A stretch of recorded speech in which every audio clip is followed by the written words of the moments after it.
Hey, welcome to Live from the Archives. We're here at the amazing David Bieber Archives in the Norwood Space Center in Norwood, Massachusetts. Special thanks to Motherlode.tv, an online curated archive and a multimedia portal started here by our friend Chuck White. Yep. How are you, Chuck? Fine, thank you. Good to see you. Good to have you. And we have a great panel here that we're going to talk to in a minute. I'm Dave Wedge. I'm a journalist and an author, and I wrote for the Boston Herald for 14 years, and I covered music for the Herald and Dig Boston, Weekly Dig, and many other outlets. I also currently write for Vice, and I've written a couple of books, and have to my right here is another fellow ink-stained wretch. That's exactly right. It's James Sullivan from the Boston Globe. And James, why don't you tell me a little bit about yourself and why you're sitting on this couch today? Sure. Not couch, sorry, bench. Right, it's hard, right. So I'm the other Jim Sullivan. I'm the guy who writes for the Globe, also named James Sullivan. Yep. Obviously, there is a guy named Jim Sullivan who we've been confused for a long time. I started writing about music in Boston around 1990. Moved away. I became the music critic at the San Francisco Chronicle for several years. All my kids were born there, but we moved back to Massachusetts about 15 years ago. And I've since been freelancing for the Globe, doing lots of different things, including music features for the Globe throughout those 15 years. And I've also written several books. Cool. So I've written, my fifth book is coming out this fall. We'll get to that one in a minute, Sure. but one I wanted to mention, first of all, you wrote a book about George Carlin, who's I did. one of the greatest comedic minds ever, maybe the greatest in my opinion. Right. And you did a great book that has a fantastic Boston connection, James Brown, in his famous concert on the eve of Martin Luther King's assassination. Right. So I wrote a book 10 years ago or so about called The Hardest Working Man, which was about James Brown and his social conscience in the 60s and 70s. I kind of wanted to steer away from the later years of his life and just kind of zero in on a biography of him at the height of his sort of creative and cultural power. And I specifically targeted the idea of that concert At Boston Garden. At the Boston Garden the night after Martin Luther King was killed, obviously. And so it was just the 50th anniversary this week of that event. Yeah. And huge moment for Boston. I mean, Right. a huge moment for American history, but a huge moment for Boston specifically because there was riots going on all over the country, and there was a lot of fear that Boston was going to have massive riots, specifically at that concert. What can you tell us why that was? Sure. I think Mayor White had a big factor in Right. that, right? So Kevin White was the newly elected young mayor, relatively young mayor at the time, who his administration determined that, actually their first thought was to cancel the concert. Let's keep everybody off the streets. Let's try to keep people home. And then a couple of people, well-known soul DJ in Boston, and the city councilor Thomas Atkins, who was the first African-American city councilor in Boston, went to the mayor and said, if you tell people to stay home, that this concert is canceled, you're going to have 10,000 kids showing up at the Garden, finding out with like a piece of paper on the door that says, sorry, go home. And now they're going to have they're going to be doubly frustrated. Yeah. Obviously, they're already frustrated and looking to vent about the death of Martin Luther King. Now you're going to have kids on the streets that are being told to go home. So ultimately what happened was the administration got WGBH to sort of scramble that day and to broadcast the show live on TV and to ask people to stay home and watch it if they weren't going to the show. Yeah. And it was a huge moment to kind of keep the peace Yeah. in Boston, right? So, Yeah. James Brown specifically addressed the audience many times, so it's, the audience at home as well as in the Garden, about trying to, honor Dr. King's legacy by staying calm rather than going out in the streets and maybe getting themselves hurt or arrested or whatever. Is there archival footage of that concert? There is. it? WGBH had it socked away for years, and it came out Video? about 10 years ago or so. There's video of pretty much the whole concert, Wow. which is pretty incredible. It's grainy, but there's a moment where the show is getting amped up, and James Brown invites kids up on the stage to dance, and then out of the wings come a bunch of Boston cops that start pushing the kids back down. And so there's a moment where, as you're watching it, you're thinking, if you were watching this live on WGBH in 1968, it's almost like you could see the riot that they were trying to stop happening at the James Brown concert at the edge of the stage. And James Brown himself kind of calms everybody down. He says to the police, go back, he says to the kids, get down from the stage. It's my show. I invited you up. Now I'm asking you to get it back down. Let's have everybody keep cool. Cool. That's amazing. And to your right, Annie Guthrie, welcome. Thank you. The granddaughter of Woody Guthrie, Yes. a musician. And tell us a little bit about what brings you to this incredible archives today. Well, I was actually contacted by Chuck through a friend of ours, and the story kind of came together in a strange way, cosmically, I think. Chuck had discovered a song written by a singer-songwriter in Key West on his travels called Woody Guthrie Was the First Punk Rocker. Nice. And I had reached out to a friend who was a good friend, mutual friend, and she was hearing about this song, I guess, through Chuck, and she said, well, I'm really close with Annie Guthrie, and so he asked if I would come out and perform that song. Cool. And I think while we were having this conversation, my dad was in Key West on the road, and Lance Taylor, the songwriter, was in a coffee shop, and my dad walked in, and he handed him the song too. So And just for the viewers out there, your dad is Arlo my Guthrie. dad is Arlo Guthrie, Right, yeah. right. So it just worked out. Nice family lineage there. Yeah, it's not bad. And before we get to Chuck, Chuck's going to explain a little more, Yeah.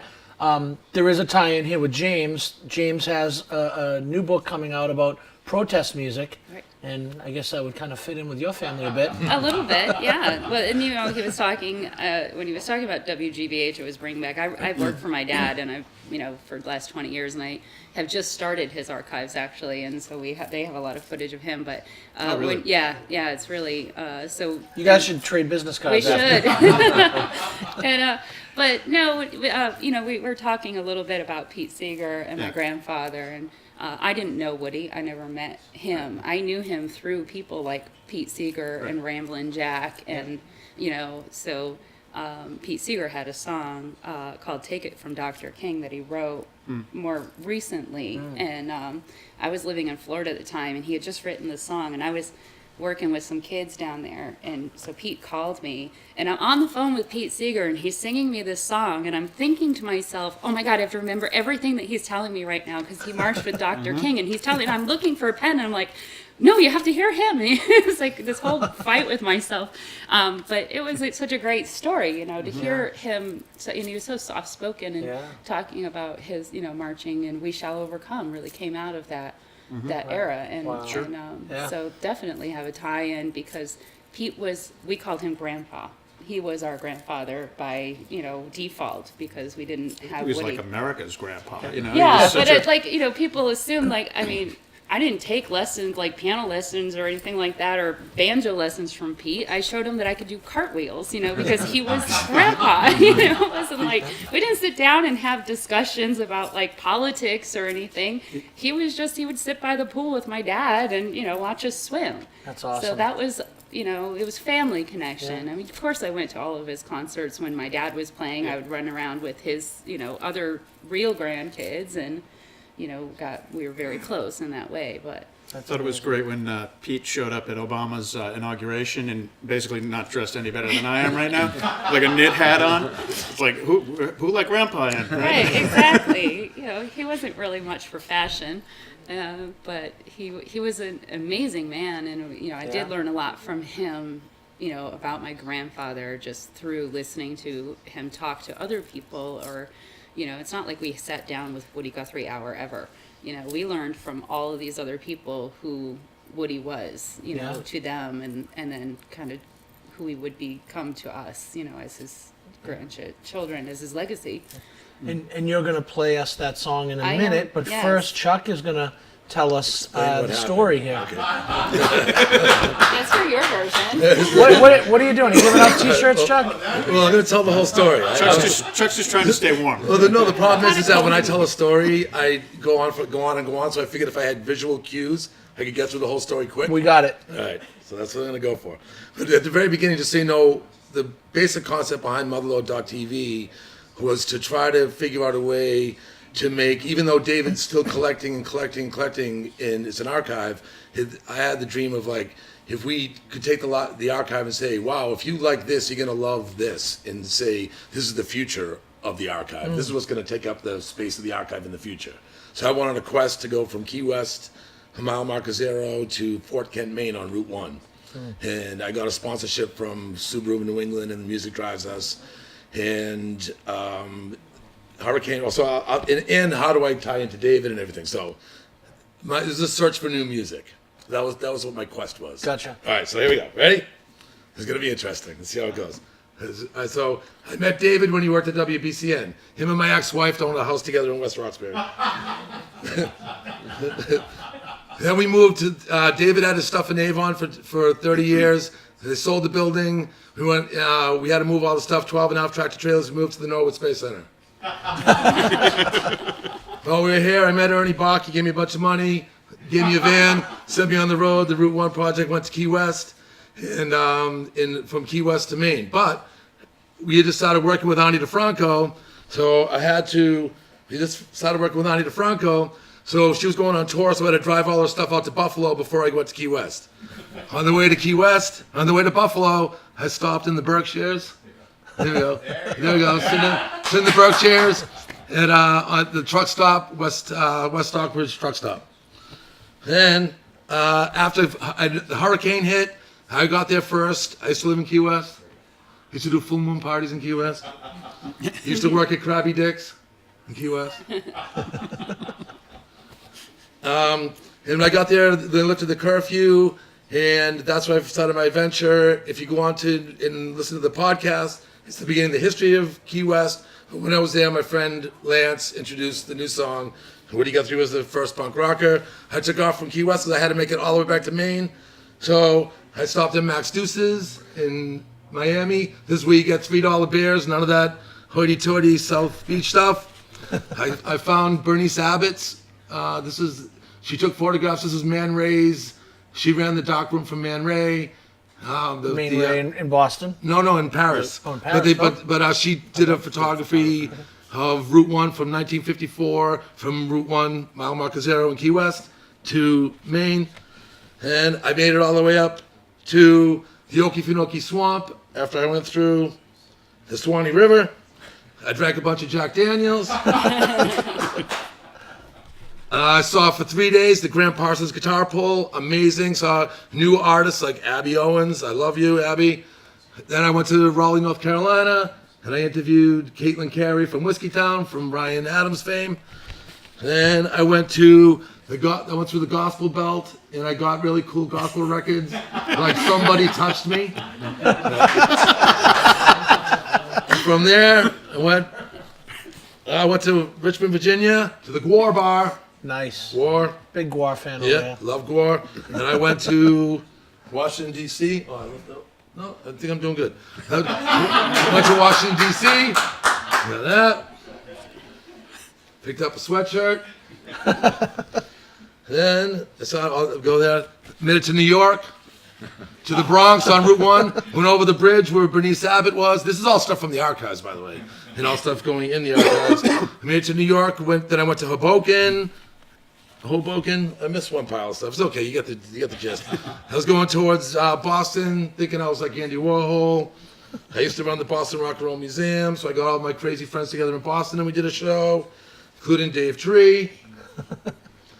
Then I went to, Portland, Maine. Yeah. Then I met the Passamaquoddy Indians. In Maine? Yep.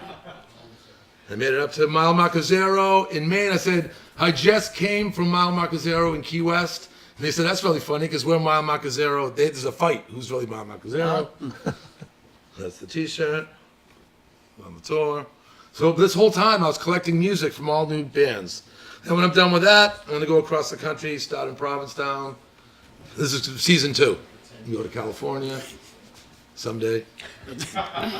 There's my trip of Maine. Potato farms, vacation land, state of Maine, Portland, Maine. We have amazing footage. All this stuff is available online. So when you see this, go to motherlode.tv and you'll understand even more of it. So then when I was done with the trip, I had to start all over again and go back to Key West and say, how do I start this? Then I got a phone call out of the blue saying that they were very dear friends with Andy Guthrie. And I said, Andy Guthrie has to hear this song. Oh, my grandfather's from New Brunswick. That's on the other side. That's the other side of the border from Maine. So that's the what I did. story of how you came to find this song, and now Annie is going to play for us. Yeah. Right. Yeah. I'll see if I can hop over this pile. Ladies and gentlemen, Annie Guthrie. Soft landing, anyway. That was impressive, Chuck. Thank you. Kind of live. Can I get a little bit more of this guitar?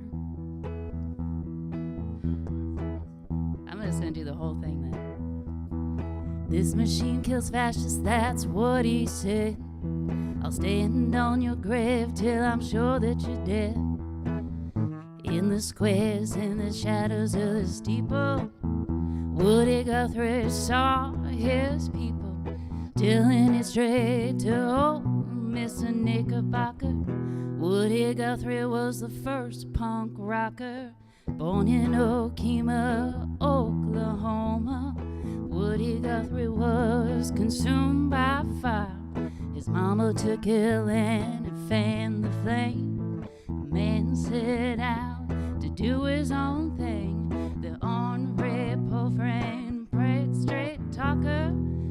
Woody Guthrie was the first punk rocker. Born from the Dust Bowl, a merch protest singer. Woody worked for the working class people. Urban but landman, he had it all wrong. This land is your land was a protest song. No primetime pipe smoking radio hawker. Woody Guthrie was the first punk rocker. Cisco and Sonny led Belly and Singer. Anti-fascist almanac singer. Merchant marine man, worker. Bound for glory, a radical thinker. He didn't sing for the almighty dollar. Woody Guthrie was the first punk rocker. Bob Dylan, Johnny Cash, Springsteen and Hunter, Oakes and Chaplin, Mellencamp and Strummer, Billy Bragg, Jeff Tweedy and Jerry Garcia, Steve Earle, Jay Farrar and Bob Weir, Ramblin' Jack, Tom Paxton and Sonny Walker. Woody Guthrie was the first punk rocker. A lot of names to try to say.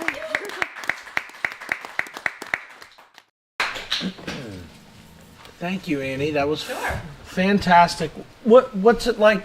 You know, that's kind of a journey through your grandfather's life a little bit. Yeah, a little bit. I mean, he had a crazy life. Actually, he had I just did a talk at a high school in Lenox, Massachusetts about Woody because they were reading about just the Depression and everybody migrating out to California and so Woody Guthrie wrote a song called Tom Joad, which kind of tied in with the Grapes of Wrath, and just that little journey, just from he was in parts of Texas and Oklahoma, and he went out. He left his wife and kids in this little town called Pampa, Texas, and he went out looking for work and ended up on the radio. And I mean, he just had, and then he decided to go to New York, but it didn't take him a week. It took him like 5 years to get there, because Woody was the type of guy who would, like, my grandma would say, go out for a pack of cigarettes and come back 3 months later. It took him 3 months to go to the store. Well, it takes a long time to write protest music. Well, it takes a long time to meet everybody because that's who he was. Yeah. And he had to, one of the kids from the class that I taught sent me an email, and because he was writing a more in-depth little paper on Woody, and he wanted my opinion on how Woody changed America. I don't think he did. I think he gave a voice to America. Wow. And that's maybe how he just spoke for people. And that's who my grandfather was. So he had this interesting life because he listened to people and he heard their stories, and then he wrote songs about them.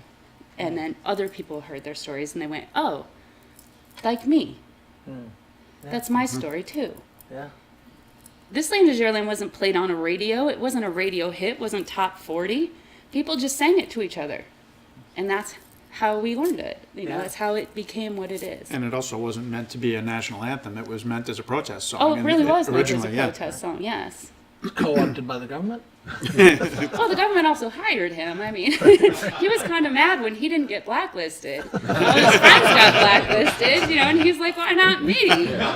Wait, they're not getting it. Right. They liked him. Yeah. So we're gonna bring in the man of the hour, David Bieber.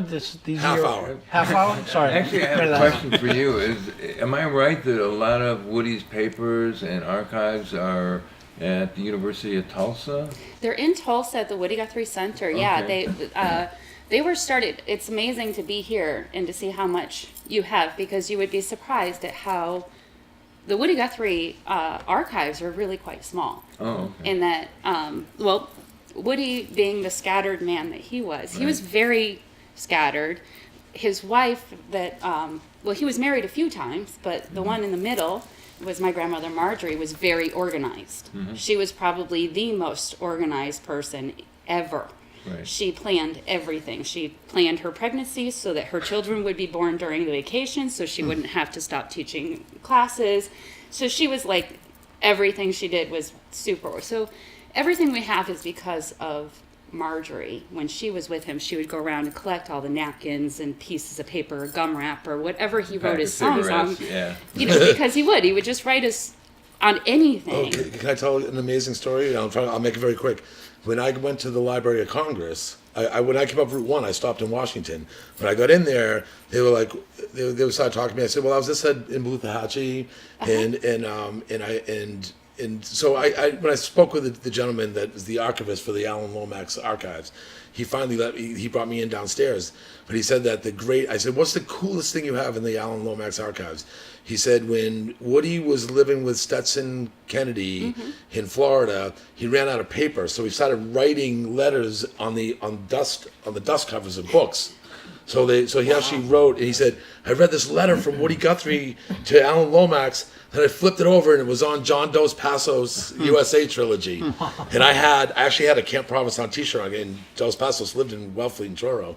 So I pulled out the shirt, and he goes, follow me, and he took me into all Woody's typewritten stuff. I saw all Woody's stuff. Yeah, he wrote on everything and anything he could get his hand. And we're still collecting. We have over 3,500 songs in the archives. Oh, really? And Written or recorded? written. Written. Okay, yeah. There's a lot of songs that we don't know how they go, because he couldn't write He music. didn't write the music; he just wrote the lyrics. Yeah. Are there more Mermaid Avenue type, collections coming out?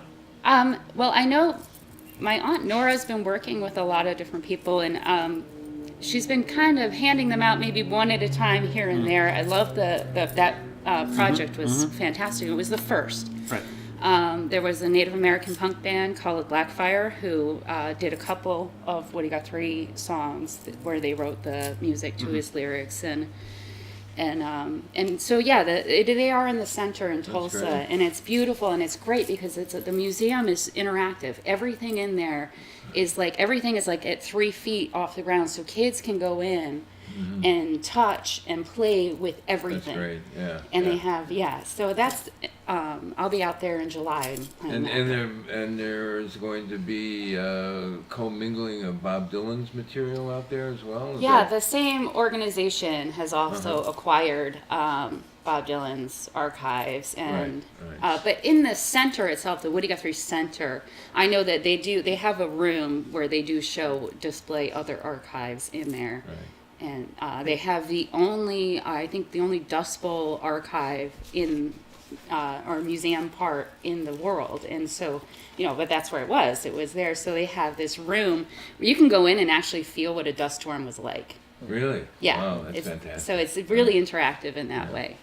So anyhow, we're planning a celebration with the Bach Center in conjunction with the Schubert Theater coming up on April 18th, and it's going to involve the Waite Band, which is a tribute and a kind of collaboration between people who were members of or played with later versions of the band, Levon Helm and Garth Hudson, and then members of the Guthrie family and the Mammals. And including you. yeah. Yes, You yes. will be playing. So we're drawing on things from the archives here to dress the Schubert Theater and bring in some authentic So there'll be an exhibit at this Yeah, event? yeah. And Tulsa's actually sending us stuff too. Yeah, Oh, good. yeah. Oh, good. I'm glad that worked out. And then what we're going to do as an ongoing tribute and a series devoted to folk and Americana music, be using space across the street in the Wang Theater,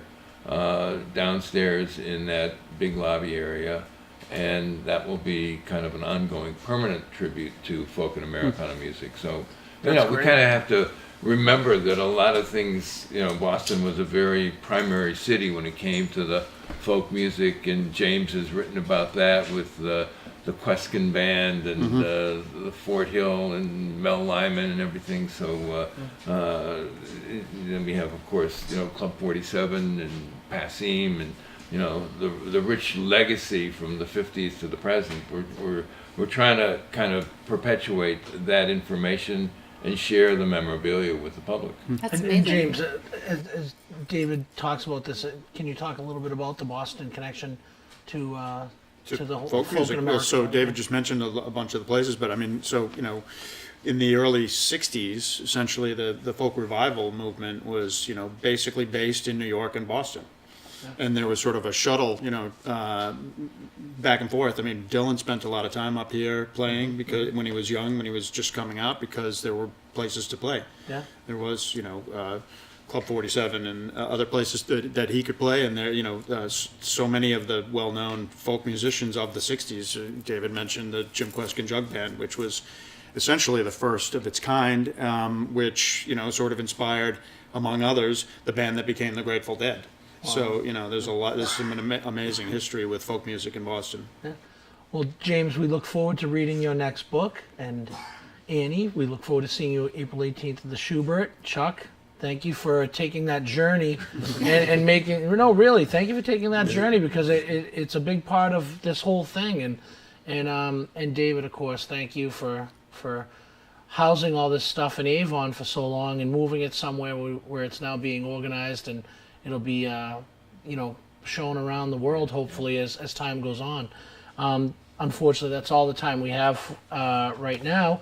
But thanks for joining us here live at the Archives from the incredible David Bieber Archives. You can learn more about the Archives at davidbieberarchives.com. Thanks to the Norwood Space Center and also Music Drives Us, which is such a huge part of what's going on here. Motherlode.tv, and of course MediaBoss. So thank you all so much. Thank you.